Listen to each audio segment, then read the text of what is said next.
It's an interesting question, and rather than blind spots, I was thinking it's almost more like a lighthouse. And the beacon is really the consumer, whether it's the manufacturers or the retailers themselves.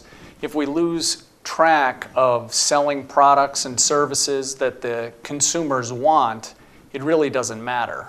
Okay, we have to make sure that we continue to deliver benefits that the consumers are looking for, and ideally in an environment that they enjoy going to. We really have 5 key brands, so we're not a huge joint with a huge portfolio, the old Boston Consulting Group of cash cows and stars and dogs, etc. We need to win with all of them.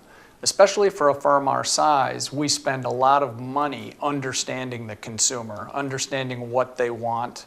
We're in 3 verticals. We're in infant care, we're in digestive, we're in feminine care.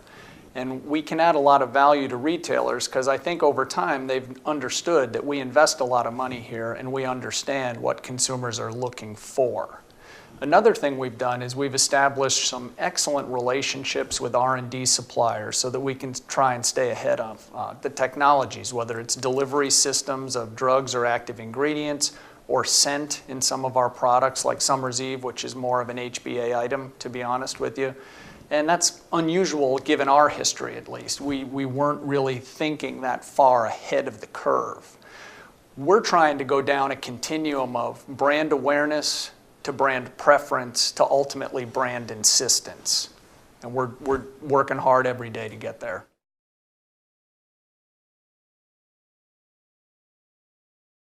We have really come a long way these last couple of years in terms of really trying to think about what's next. We've evolved from, we're still family owned and pretty small, but getting bigger every day. But we used to really be worried about what's the next year? You know, what's a 2-year plan? You know, we're trying to figure out what's truly next. Again, whether it's, is it RX to OTC switches? Are we seeing trends in the consumer marketplace? Do we understand, have we been successful really expanding the Summer's Eve franchise into new uses?